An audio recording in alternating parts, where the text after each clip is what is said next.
नमस्कार। जैसा कि आप सब जानते हैं कि हम हिंदी साहित्य के विविध विषयों को लेकर आप सबके समक्ष उपस्थित हुए हैं और इस क्रम में हम सब ने हिंदी साहित्य तथा हिंदी के जो विविध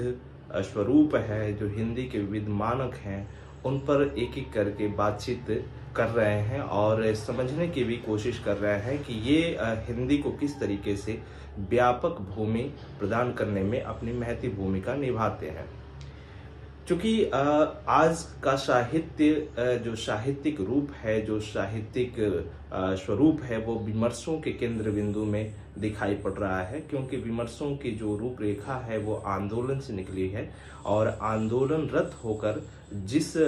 विषय को लेकर चर्चा परिचर्चा की जाती रही है, उनमें कहीं ना कहीं अपने आत्मबोध या अपने स्व की पहचान या खुद के जीवन के विषयों को लेकर या अपने अधिकारों को लेकर, अपने मानवीय मूल्यों को लेकर एक लंबी बहस देखने को मिलती है। कहीं ना कहीं ये सभी बिंदु हिंदी साहित्य के उन सभी केंद्र बिंदुओं में अपने को कहीं ना कहीं निरर्थक समझते रहे हैं या उन पे कहीं ना कहीं बातचीत ही नहीं होती रही है। तो इस परिप्रेक्ष्य से ये कहीं ना कहीं मुद्दा या ये विषय चर्चा का विषय बनते हुए नजर आ रहे हैं। वर्तमान समय में चूंकि अस्मितामूलक विमर्शों पे इन सभी बिंदुओं को रखकर, इन सभी विषय वस्तु को रखकर चर्चा परिचर्चा बखूबी किया जा रहा है। समकालीन साहित्य में जिस तरीके से विमर्शीय रूप का एक बाना ताना देखने को मिलता है, वह ताना बाना का जो स्वरूप है वह अचानक नहीं उत्पन्न हुआ है, बल्कि इसके पीछे की एक ऐतिहासिक परिदृश्य या ऐतिहासिक रूपरेखा हमारे समक्ष दिखाई पड़ती है। इन्हीं विमर्शों में जो मुख्यतर अपने अस्तित्व को लेकर, अपनी चर्चा परिचर्चा के स्वरूप को लेकर, अपनी रूपरेखा को लेकर जो काफी ऊपर स्तर पे कहीं ना कहीं बहस का केंद्र बिंदु बना हुआ दिखाई पड़ता है, उनमें दलित विमर्श हमें अपनी ओर आकर्षित करता है। दलित विमर्श कहीं ना कहीं अपने उन सभी तत्वों पर कहीं ना कहीं विषयों को सामने रखते हुए चर्चा परिचर्चा करने की कोशिश करता है, जिसमें उसे सामाजिक स्तर पर या राजनीतिक स्तर पर या आर्थिक दृष्टि से नकारा जाता रहा है। न केवल नकारा जाता रहा है, बल्कि उन्हें सदैव एक शोषित या वंचित समाज के तौर पर, एक घृणित या निकृष्ट वर्ग के तौर पर देखा जाता रहा है। यही कारण है कि आज उनके ऊपर चर्चा का कहीं ना कहीं विषय वस्तु, चर्चा की वह स्थिति बखूबी देखी जा सकती है। दलितों में जिस चीज को लेकर आपस में चिंतन की स्थिति बनी हुई है, उनमें अशिक्षा, बेरोजगारी, गरीबी, साधनों की विपन्नता, सामाजिक दृष्टि से दुराव, ये सभी बिंदु निश्चित तौर पर दिखाई पड़ते हैं। क्योंकि यही वे बिंदु हैं जो कहीं ना कहीं उन्हें सामाजिक तौर पर निम्न बनाने, उनके अधिकारों का हनन करने, उनके कहीं ना कहीं जो जीवन है उनमें मनुष्य के रूप में जीवन न जीने देने की पहल करती हुई नजर आती है। इसके पीछे के कारणों को जब वह चिंतन की दृष्टि से तौलने परखने की कोशिश करते हैं, तो वो देख पाते हैं कि जो कहीं ना कहीं उन्हें एक सामाजिक षड्यंत्रों के माध्यम से, जो धार्मिक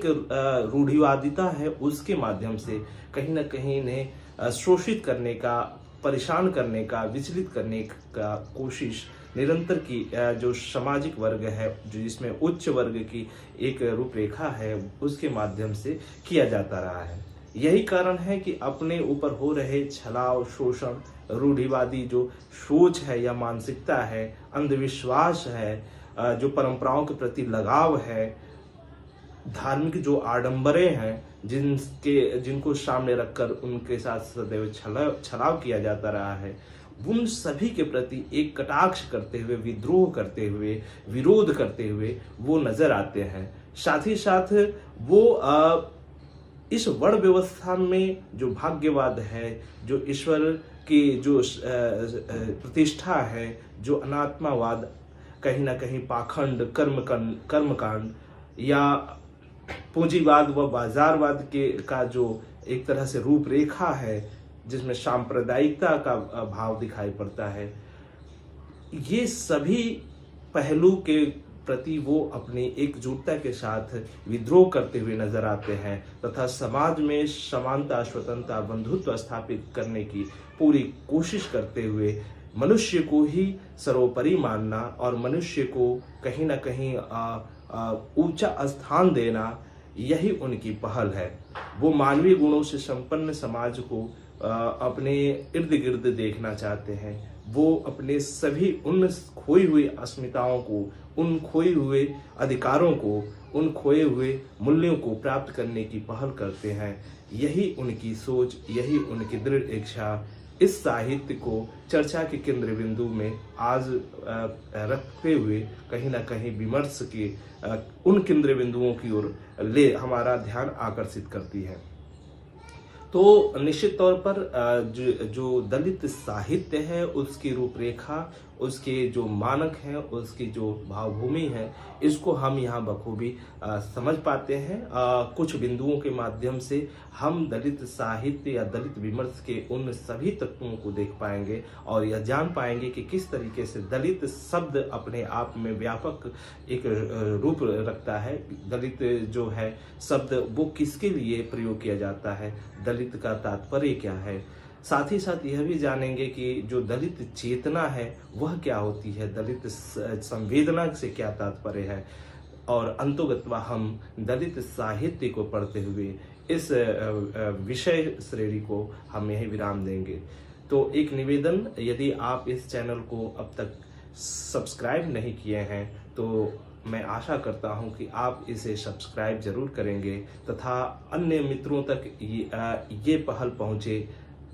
इसके लिए आप शेयर करना भी नहीं भूलेंगे। तो हम अब एक एक बिंदु के माध्यम से यह जानने की कोशिश करते हैं कि दलित जो विमर्श है, दलित विमर्श का जो दायरा है वो व्यापक क्यों दिखाई पड़ता है और इसमें कहीं ना कहीं दलितों की जो स्थिति है या दलितों के षड्यंत्रकारी जो पहल है उसके पीछे किस तरह के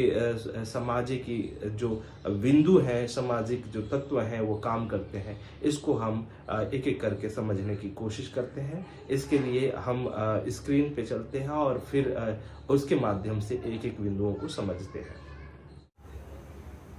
दलित विमर्श पर बात करने से पूर्व हम भली प्रकार यह जान ले कि यह विमर्श किन व्यक्तियों या किन लोगों के या किन समुदाय के लिए स्थापित किया गया है। चूँकि दलित विमर्श जाति आधारित अस्मितामूलक विमर्श है, इसके केंद्र में दलित जाति के अंतर्गत शामिल मनुष्यों के अनुभवों, पीड़ाओं और संघर्षों को स्वर देने की संगठित कोशिश की जाती है। समकालीन विमर्शों में दलित विमर्श एक महत्वपूर्ण विमर्श के रूप में उभर कर आया है, जो सामाजिक, आर्थिक व राजनीतिक रूप से अमानवीय शोषण, छलाव एवं षड्यंत्रकारी साजिशों से परेशान भारतीय समाज के एक बड़े हिस्से को कहीं न कहीं परिभाषित करता हुआ नजर आता है। स्पष्ट है, अस्मितामूलक जो विमर्श हैं उनमें आत्ममंथन से निकला दलित शब्द एक समुदाय विशेष का बोध कराने के साथ साथ आक्रोश, वेदना, अधिकार, लालसा व सामाजिक ढांचे में आमूल-चूल परिवर्तन की आशा लिए हुए आंदोलन को जन्म देता है। साथ ही चिंतन की एक नई भावभूमि तैयार करवाता है, जिसके प्रेरणा स्रोत महात्मा ज्योतिबा फुले और बाबा साहब डॉक्टर भीमराव अंबेडकर के रूप में दिखाई पड़ते हैं। अर्थात कहा जा सकता है कि जिस दलित साहित्य की वैचारिकी या दलित साहित्य की जो अपनी कहीं ना कहीं विचारधारा है, वह समकालीन साहित्यों में जिस जिस परिस्थिति को लेकर चलती है, उसमें अपने आप को जानने, अपनी खोई हुई अस्मिता की पहचान को वापस पाने तथा अपने अधिकारों को अपने अपनी आज़ादी को प्राप्त करने की एक संगठित और संघर्षशील पद्धति है। यह निश्चित तौर पर फूले और अम्बेडकरी की विचारधारा से कहीं न कहीं रूपायित है, इसीलिए इसमें चेतनाप्रद दृष्टि होने के कारण इसकी एक सैद्धांतिक पद्धति है जो कहीं न कहीं वैज्ञानिक व तार्किक दिखाई पड़ती है। यही कारण है कि जो एक निश्चित और एक कहीं न कहीं तार्किक पूर्ण दृष्टि होने के कारण यह विमर्श आज के वर्तमान समय में कहीं न कहीं चर्चा परिचर्चा के केंद्र बिंदु में सबको अपनी ओर आकर्षित करता हुआ नज़र आ रहा है। दलित विमर्श को व्याख्यायित तरीके से समझने से पूर्व हमें यह ध्यान देने की ज़रूरत पड़ती है कि इसमें जो शामिल दलित है वह दलित से क्या तात्पर्य है या किसके लिए दलित शब्द का प्रयोग किया जाता है, दलित शब्द का जो स्वरूप है वो क्या है, तथा दलित के अंतर्गत किन किन समुदायों या किन किन वर्गों को शामिल किया जाता है, इसी को हम इसमें जानने की पहल करते हैं और तत्पश्चात फिर हम बात को आगे समझ लेंगे। तो दलित शब्द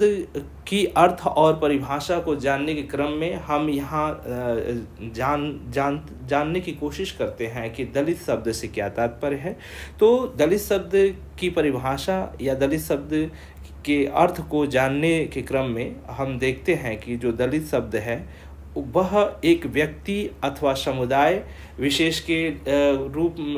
के लिए प्रयुक्त किया जाता है, जिसका जो शाब्दिक अर्थ है, जिसका दलन किया जाता रहा हो, जिसको सदियों से दबाया जाता रहा हो, जिसको सताया या मर्दित किया जाता रहा हो, जिसको अछूत अस्पृश्य नीच एवं पद दलित बने रहने के लिए सदैव मजबूर किया जाता रहा हो, जिसके साथ जातिगत आधार पर घृणित विभत्स एवं घिनौने कार्यों को करने के लिए सदैव प्रेरित किया जाता रहा हो आदि, वे सभी दलित शब्द की इस परिभाषा के अंतर्गत शामिल किए जाते हैं।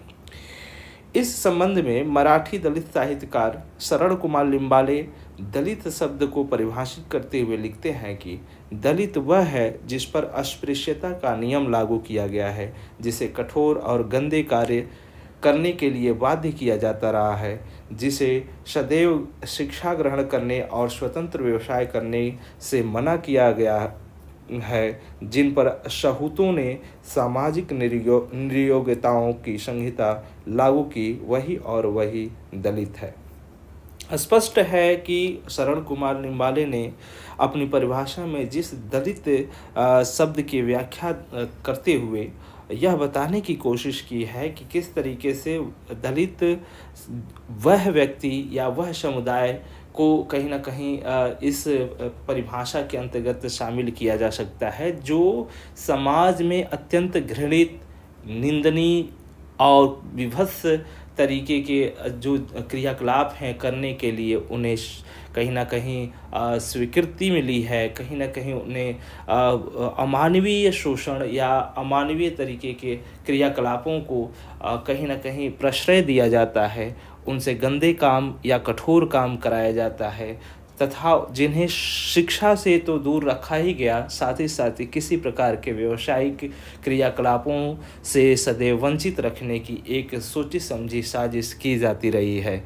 ये सभी क्रियाकलाप जिन व्यक्तियों के लिए, जिन वर्गों के लिए सटीक दिखाई पड़ता है, वे सभी के सभी दलित शब्द को रूपायित करते हुए दिखाई पड़ते हैं। अर्थात इस परिभाषा या उपरोक्त बिंदुओं को ध्यान में रखते हुए यह कहा जा सकता है कि दलित वह है जिनके लिए अछूत, पंचम, चांडाल, अंत्यज, अस्पृश्य, हरिजन, शूद्र, पद दलित आदि जैसे शब्द समाज द्वारा सृजित किए गए हैं, जिसका कई वर्षों से समाज के उच्च वर्गों द्वारा न केवल शोषण और दमन किया जाता रहा है, बल्कि उसकी अभिव्यक्ति की स्वतंत्रता, सामाजिक अस्मिता एवं सामाजिक व राजनीतिक अधिकार जैसे मानवीय मूल्यों से भी वंचित किया जाता रहा है, जिसे अस्पृश्य, घृणित, पद दलित नीच, चंडाल आदि कहकर सदियों से गुलाम और दासत्व के जीवन में जीने के लिए मजबूर किया जाता रहा है, जिन्हें एक साजिश के तहत न केवल शिक्षा ग्रहण करने और स्वतंत्र जीवन जीने जैसे कार्यों से रोका जाता रहा है, बल्कि जिन्हें समाज के कठोर व गंदे कार्य करने के लिए भी बाध्य किए जाते रहे हैं। इस प्रकार स्पष्ट है कि वे सारे कहीं न कहीं रूल या सारे नियम जो सामाजिक दृष्टि से एक जाति विशेष या समुदाय विशेष के व्यक्तियों के ऊपर थोपी जाती रही है, या उन्हें उस कार्य को करने के लिए मजबूर किया जाता रहा है। तो इस तरह के जितने भी लांछन, जितने भी पद चिन्ह अगर हम किसी के लिए पाते हैं, तो वे सभी के सभी दलित कहीं ना कहीं दलित परिभाषा के अंतर्गत रखे जा सकते हैं, क्योंकि जन्म पर किसी मनुष्य का अधिकार नहीं होता और न ही इसमें किसी की इच्छा ही कार्य करती है। जन्म के समय किसी व्यक्ति से यह नहीं पूछा जाता कि उसे किस वर्ग, जाति, धर्म अथवा संप्रदाय में पैदा होना है, न तो यही पूछा जाता है कि उसे हिंदू बनना है अथवा मुसलमान। इस प्रकार वह जिस समाज में पैदा हो जाता है, उस समाज में मौजूद विचारों, संस्कारों, पूर्वाग्रहों, मान्यताओं, रीति रिवाजों, विश्वासों आदि से प्रभावित हुए बिना वह रह नहीं पाता। उसका प्रभाव उसके व्यक्तित्व पर साफ नजर आता है। इस प्रकार स्पष्ट है कि कुछ लोगों को मात्र किसी विशेष समुदाय, जाति अथवा वर्ग में जन्म ले लेने मात्र से ही किसी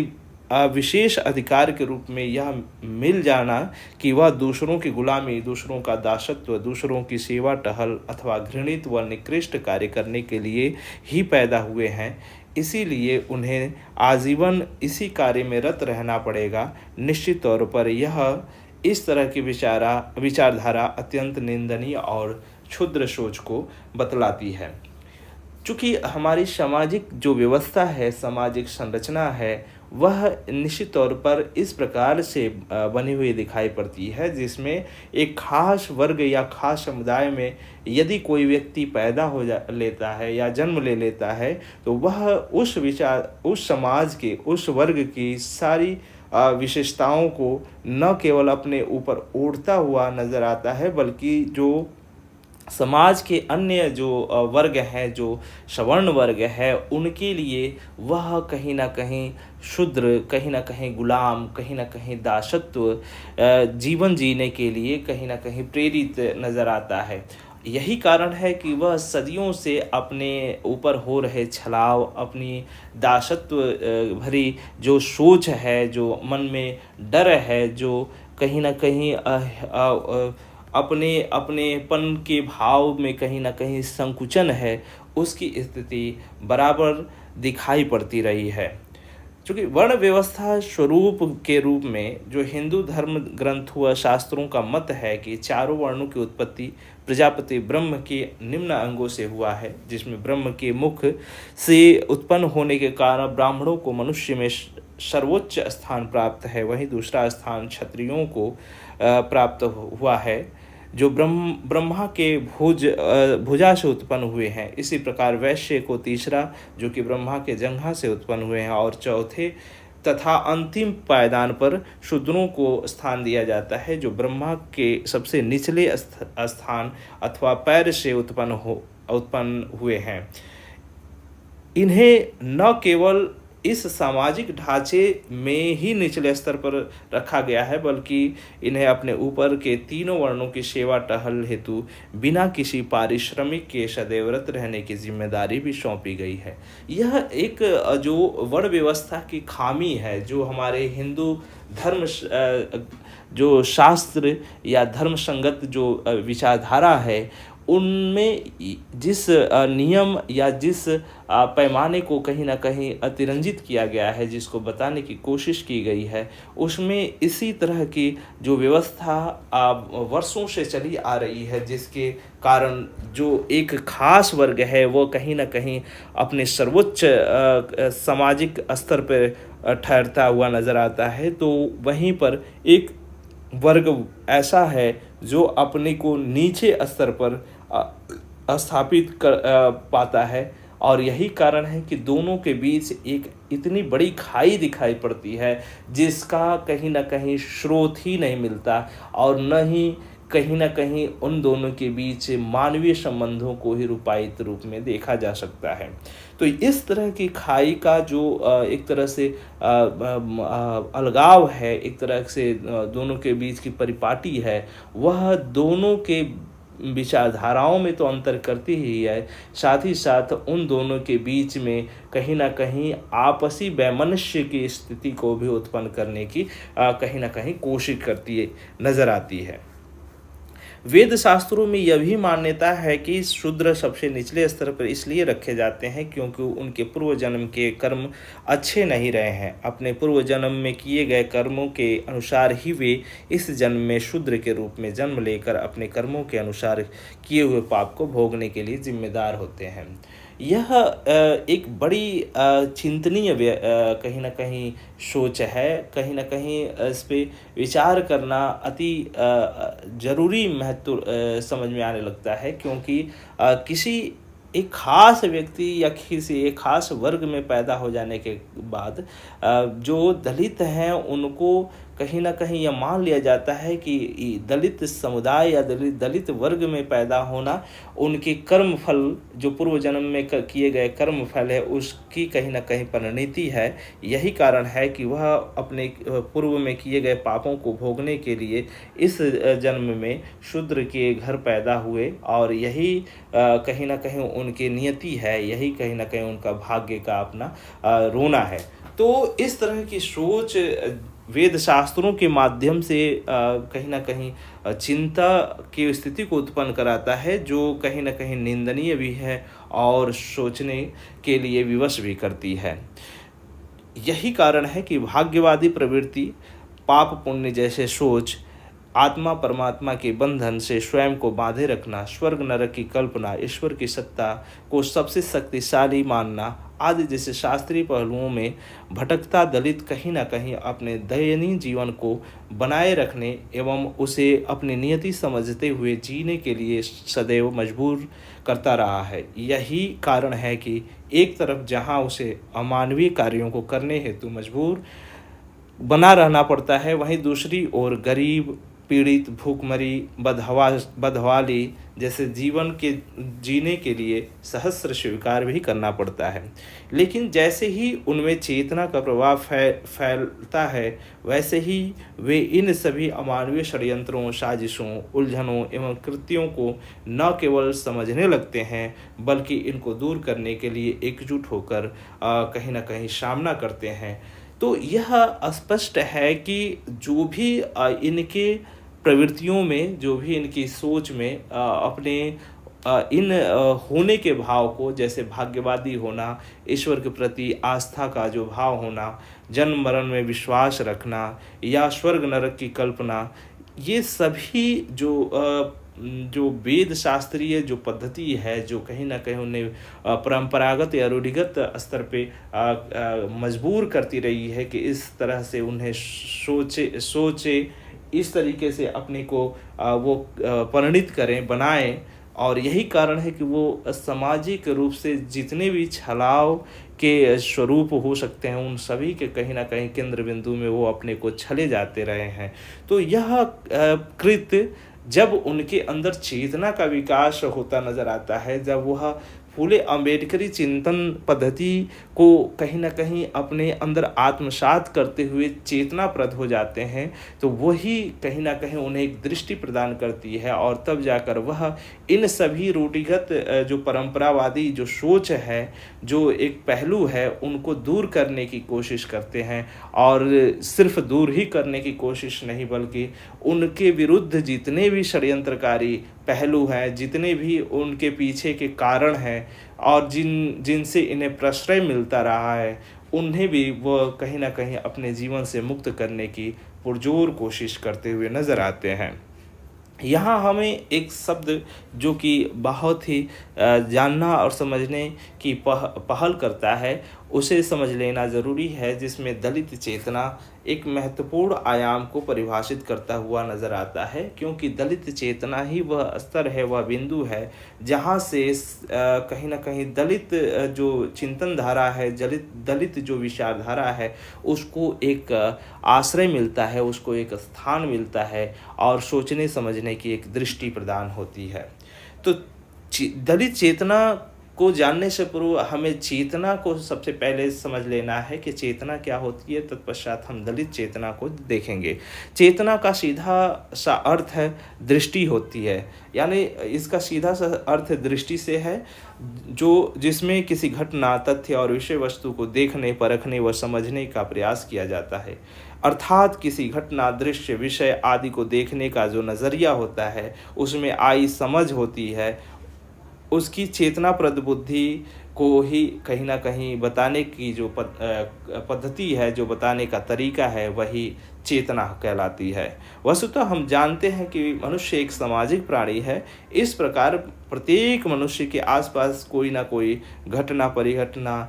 का घटित हुआ होना लाजिम है। इनमें से कुछ घटनाएं ऐसी भी होती हैं जो उसे कहीं न कहीं परेशान, हताश भी करती हैं। इस प्रकार वह अपने कारणों की पड़ताल करते हुए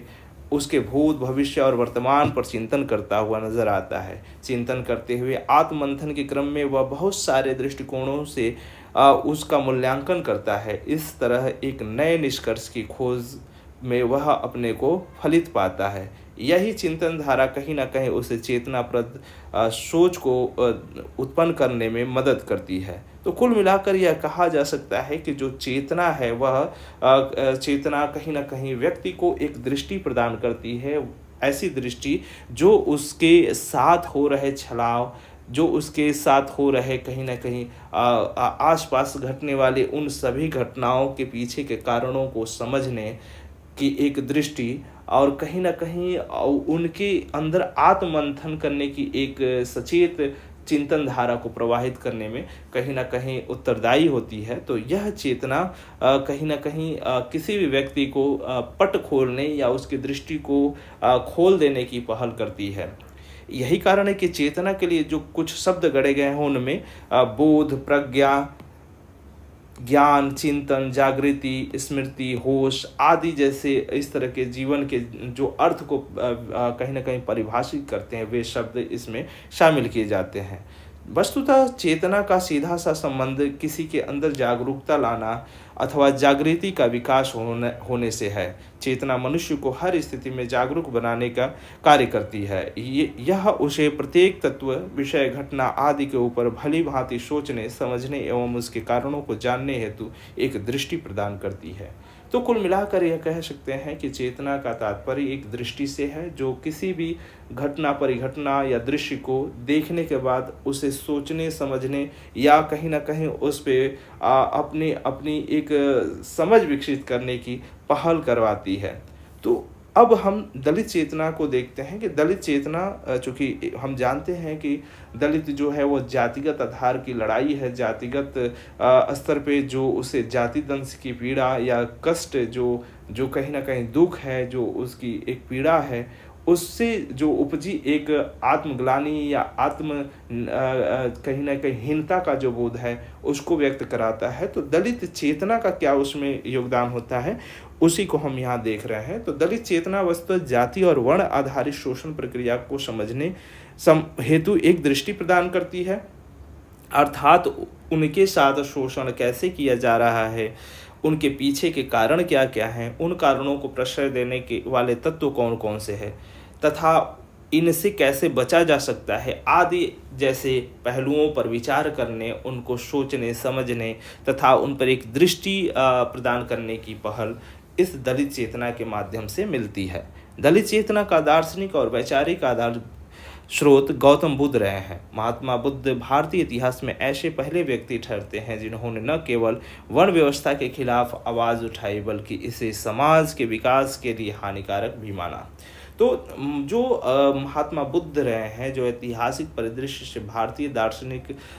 या चिंतन परंपरा में महात्मा बुद्ध का एक स्थान आता है, तो वो महात्मा बुद्ध ने सर्वप्रथम जो वर्ण व्यवस्था है उसको कहीं ना कहीं समाज के विकास के लिए घातक माना, और यह माना कि वर्ण व्यवस्था कहीं ना कहीं एक तरह से अच्छी व्यवस्था नहीं है, बल्कि यह समाज के विघटन को जिम्मेदार बनाती है, समाज के विघटन को कहीं ना कहीं प्रणीत करते हुए नजर आती है।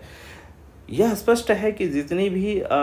जो अस्मितामूलक विमर्शों में जो जाति के आधार पर समस्या है, खासकर दलित जो समस्या है, वह वर्ण व्यवस्था से कहीं ना कहीं हताश है, वर्ण व्यवस्था से कहीं ना कहीं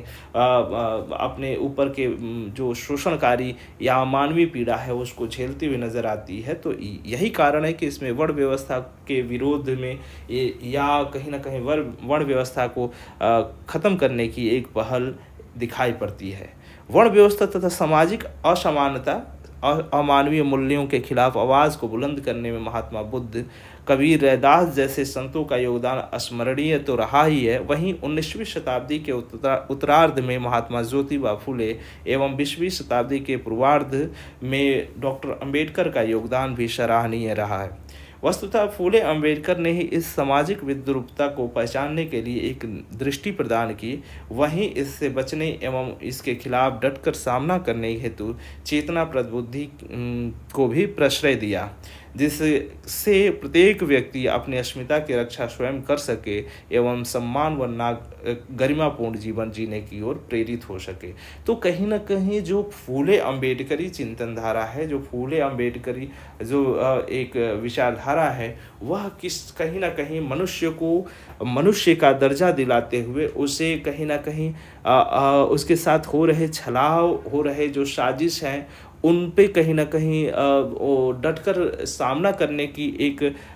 दृष्टि प्रदान करती है, बल्कि उनके पीछे के जो कारण हैं जिनसे इन्हें कहीं ना कहीं प्रश्रय दिया जाता है, इनको बढ़ाने की कोशिश की जाती है, उनके खिलाफ कहीं ना कहीं आवाज़ उठाने तथा उनको उनके प्रति विद्रोहात्मक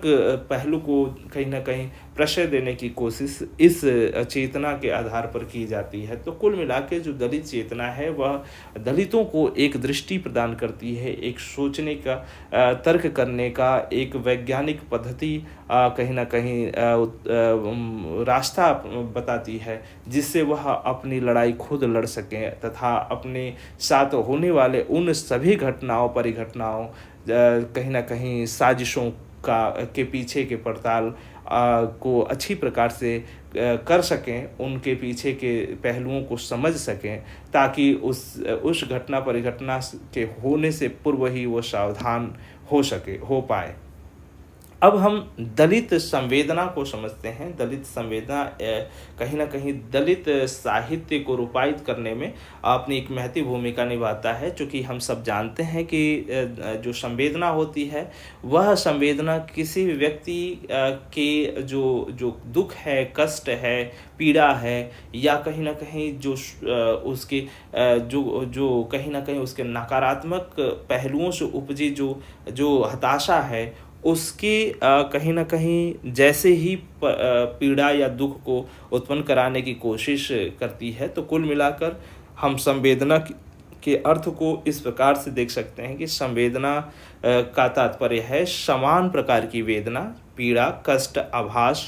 अर्थात सुख दुख की अनुभूति। यानी अगर सुख दुख की अनुभूति समान प्रकार की हो रही है, जैसा कि वो सामने वाला व्यक्ति भोग रहा है या उसका कहीं ना कहीं अनुभूति अपने अंदर कर पा रहा है, ठीक उसी प्रकार की अनुभूति यदि देखने समझने वाला व्यक्ति के अंदर भी हो रहा है, तो यही उसकी संवेदना है, समान प्रकार की वेदना है।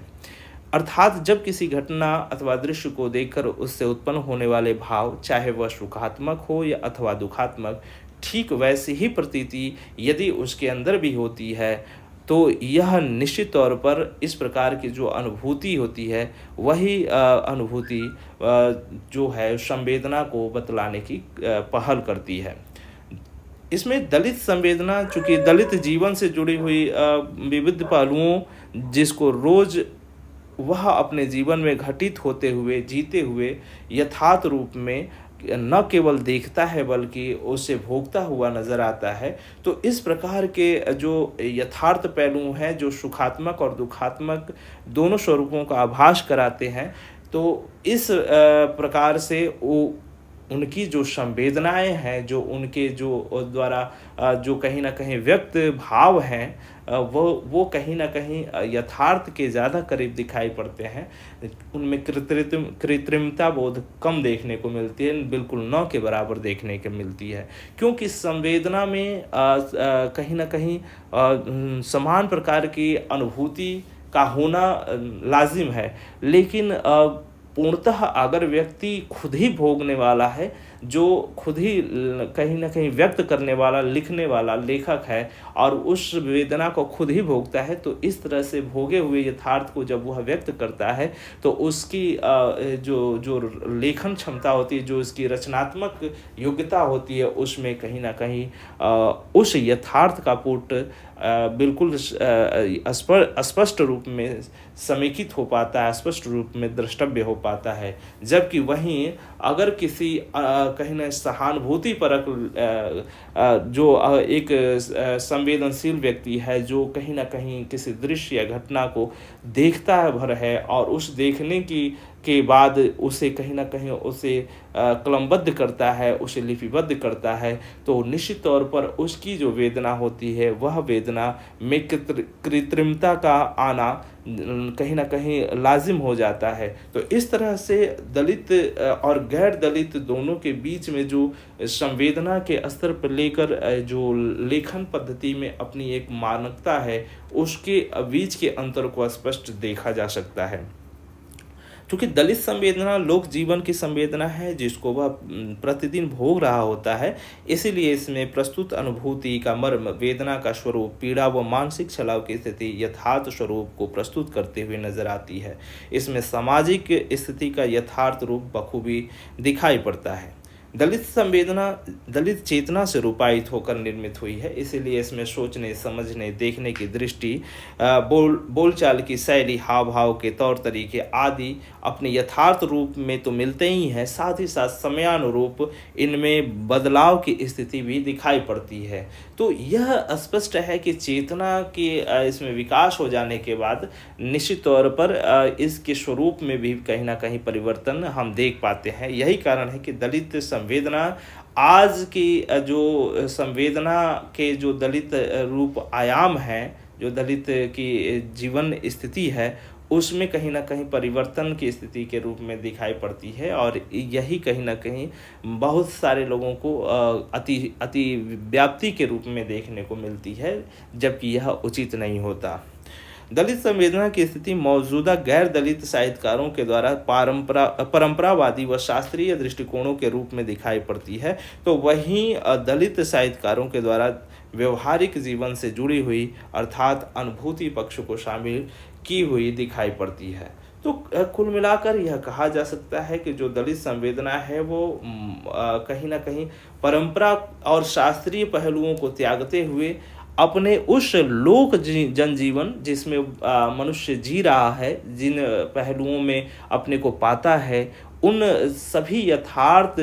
मौजूदा पहलुओं को अपने आत्म केंद्र में स्थापित करता हुआ नजर आता है। तो यही दलित संवेदना की परिणति है। इसीलिए जो दलित रचनाकार हैं उनके यहाँ दलित संवेदना की स्थिति यथार्थतः सत्य नजर आती है, और यही कारण है कि जो गैर दलित रचनाकार हैं उनके यहाँ यह स्थिति कुछ बनावटीपन और कृत्रिमता को प्रदर्शित करते हुए नजर आती है। अब हम दलित साहित्य, जो कि इस कहीं ना कहीं विमर्श का एक मुख्य केंद्र बिंदु है, जिसके माध्यम से आज रचनाकार अपनी आवाज़ को न केवल राष्ट्रीय स्तर पर बल्कि अंतर्राष्ट्रीय स्तर पर भी बखूबी रख रहे हैं और अपनी बात को उन लोगों तक पहुंचाने की कोशिश कर रहे हैं जिन्हें इस समुदाय या इस वर्ग के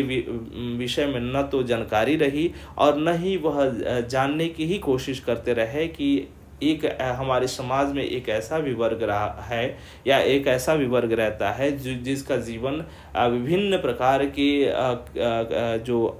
क्रियाकलाप हैं, जो हमसे कहीं ना कहीं इतर हैं, उनमें कहीं न कहीं जीता हुआ अपने को भोगता हुआ नज़र आता है।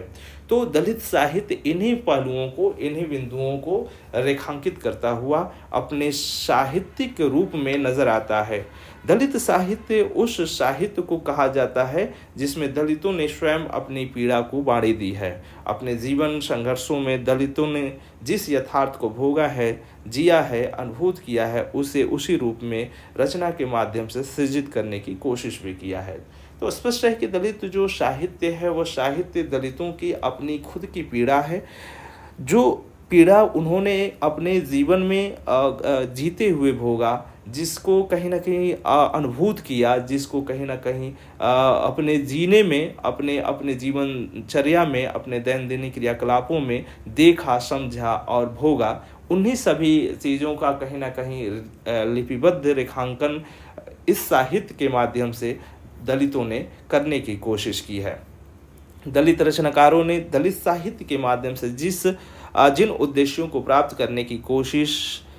निरंतर अपनी आवाज़ उठाते रहे हैं, उनमें अपने अधिकारों की प्राप्ति, स्व की पहचान, मनुष्य के रूप में अपनी पहचान होने पर बल देना, स्वतंत्र जीवन जीने एवं अपने सामाजिक राजनीतिक अधिकारों को प्राप्त करने हेतु संघर्षरत रहना आदि पहलू दिखाई पड़ते हैं। साथ ही वे देश में संवैधानिक जो सत्ता है उसको सर्वोच्चता की स्तर पर बनाए रखने हेतु पहल भी करते हैं। इसीलिए उनका एक लक्ष्य यह भी है कि देश में समानता, स्वतंत्रता, बंधुत्व एवं भाईचारे जैसे पहलुओं को स्थापित करते हुए देश में एक निष्ठता का भाव बनाए रखा जा सके। तो ये दलितों की एक अपनी सोच है। जो दलित रचनाकार हैं वह कहीं न कहीं यह कोशिश करते हैं कि हमें वह अधिकार मिले, हमें वह पहचान मिले, हमारे स्वतंत्रता को प्राप्ति करने की एक पहल हो, जिससे कि सभी मनुष्यों को मनुष्य होने का दर्जा प्राप्त हो सके, सभी मनुष्यों को मनुष्य के रूप में देखा जा सके और इससे न केवल संवैधानिक जो मानक है, संवैधानिक जो कहीं न कहीं सोच है उसको प्रश्रय मिलेगा और साथ ही साथ जो देश में एकता के जो कहीं न कहीं बिंदु हैं, जो भाईचारे की जो पहल है उसको मजबूती मिलेगी। इसी पहल के कारण, इसी सोच के कारण जो दलित साहित्य है आज बखूबी इस ओर कार्य करता हुआ नजर आ रहा है। ध्यातव्य हो कि दलित साहित्य आंदोलन के केंद्र से उपजा है। इसकी विचारधारा का मूल विमर्शकारी है, इसलिए यह मनुष्य को मनुष्य की तरह देखने की वकालत करता है। यह उसके सभी मानवीय मूल्यों, अधिकारों व सामाजिक राजनीतिक तत्वों को प्राप्त कर उसे स्वच्छंद जीवन जीने की चाह उत्पन्न करवाता है। अर्थात जो दलित साहित्य है उसकी उत्पत्ति ही आंदोलन से हुई है और आंदोलन में उसे विमर्श का जो स्वरूप मिला उससे कहीं न कहीं उसमें एक ताकत आई, एक सोचने समझने की वैज्ञानिक पहल उसके अंदर डेवलप हो पाई और यही कारण है कि वह स्वार्थपरता या कृत्रिमता को दूर फेंकते हुए वो व्यक्ति या लोक के उन सभी कहीं न कहीं पहलुओं को अपने अंतर्गत शामिल करता है जो कहीं न कहीं उसे बेहतर इंसान बनाने, उसके अंदर मानवीय गुणों को उत्पन्न करने की कोशिश करते हैं, जिसमें भाईचारे की भावना शामिल होती हुई दिखाई पड़ती है, जिसमें कहीं ना कहीं मानवीय पहलुओं को उत्पन्न करने की एक तरह से पहल दिखाई पड़ती है। तो इस तरह की सोच, इस तरह की कहीं ना कहीं विचारधारा को लेकर दलित साहित्य अपनी जो इच्छा शक्ति है, जो अपनी एक दूरगामी सोच है, उसको लेते हुए दिखाई पड़ती है। समग्रतः यह कहा जा सकता है कि इस साहित्य में अपने ऊपर एक अन्याय, अत्याचार, शोषण, सामाजिक व जातिगत भेद के खिलाफ आवाज़ उठाकर न केवल अमानवीय व्यवस्था को बदलने की कोशिश की जाती रही है, बल्कि अपने अधिकारों को प्राप्त करने व अपनी अस्मिता की रक्षा करते हुए समाज में समता, स्वतंत्रता, बंधुत्व, भाईचारे आदि को स्थापित करने की पहल भी देखने को मिलती है। इस साहित्य के माध्यम से अपने समाज के उन सभी लोगों के अंदर जागरूकता फैलाने का कार्य किया जाता है जो किसी न किसी प्रकार से इस वर्ण व्यवस्था, जाति व्यवस्था, धार्मिक छलाव एवं सामाजिक रूप से हताश और निराश दिखाई पड़ते हैं। अतः यह साहित्य उन्हें अपने इन षड्यंत्रकारी साजिशों से बचाने की जहाँ एक ओर दृष्टि प्रदान करती है, वहीं दूसरी ओर उसके खिलाफ अपनी आवाज़ को बुलंद कर लड़ने की प्रेरणा भी देती है। कुल मिलाकर यह कहा जा सकता है कि दलित साहित्य के माध्यम से जिस तरीके से दलितों के ऊपर शोषण या अत्याचार या साजिश सामाजिक षड्यंत्रों द्वारा किया जाता रहा है, जिसमें उच्च वर्ग के लोगों द्वारा एक सोची समझी पहल निरंतर इनके साथ की जाती रही है, उनके खिलाफ आवाज़ उठाने, उनके पीछे के कारणों को समझने, उनके साथ अमर्यादित व्यवहार को फलित करने की कहीं न कहीं कोशिश इस साहित्य के माध्यम से तो की ही जाती है। साथ ही साथ उनके पीछे जो भी षड्यंत्रकारी रूप रहे हैं, चाहे वो धार्मिक स्तर के हो, चाहे वो सामाजिक स्तर पे हो, चाहे वो किसी व्यक्तिगत पहल के माध्यम से क्यों न की जाती रही हों, उन सभी के खिलाफ एक साथ एकजुट होकर आवाज़ उठाने की कहीं न कहीं एक दृष्टि इस साहित्य के माध्यम से मिलती है, इस फूले अम्बेडकरी विचारधारा के माध्यम से मिलती है। और यही कारण है कि आज वैज्ञानिक पद्धति के आधार पर न केवल यह तार्किक बिंदुओं के माध्यम से जो साहित्य को अपनी एक ऊंची आयाम प्रस्तुत करने में भागीदारी दे रहे हैं, बल्कि यह बड़े मंचों के माध्यम से भी अपनी बात को बखूबी रख रहे हैं, जिससे कहीं न कहीं इन्हें एक स्थान, इन्हें एक दायरा मिल भी रहा है इन सभी चीज़ों को कहीं न कहीं स्थापित करने में। तो कुल मिलाकर आज जो दलित साहित्य है, आज के वर्तमान जो अस्मितामूलक विमर्श का जो क्षेत्र है, अस्मितामूलक विमर्श का जो रूप है, उसमें अपना एक खास स्थान तो रखता ही है। साथ ही साथ यह अपने उन सभी बिंदुओं को सभी बिंदुओं के परिप्रेक्ष्य में अपनी बुलंद आवाज़ उठाते हुए नज़र आ रही है, जो कहीं न कहीं इन्हें सदैव वंचित या कहीं न कहीं सामाजिक निर्योग्यताओं के माध्यम से खंडित करते हुए नज़र आती रही हैं। इस प्रकार से आज दलित विमर्श की स्थिति मजबूती से उसके रचनाकार, उसके जो विमर्शकार, जो चिंतनकार हैं, जो आलोचक हैं, जो साहित्यकार हैं, वो बखूबी रख रहे हैं। तो इस प्रकार इसकी एक पहल हम आज बड़े ही व्यापक स्तर पर देख या समझ सकते हैं। आज की क्लास में हम बस इतना ही अध्ययन करेंगे। अगले क्लास में हम पुनः एक नए बिंदु के साथ आप सबके समक्ष उपस्थित होंगे। तब तक के लिए धन्यवाद।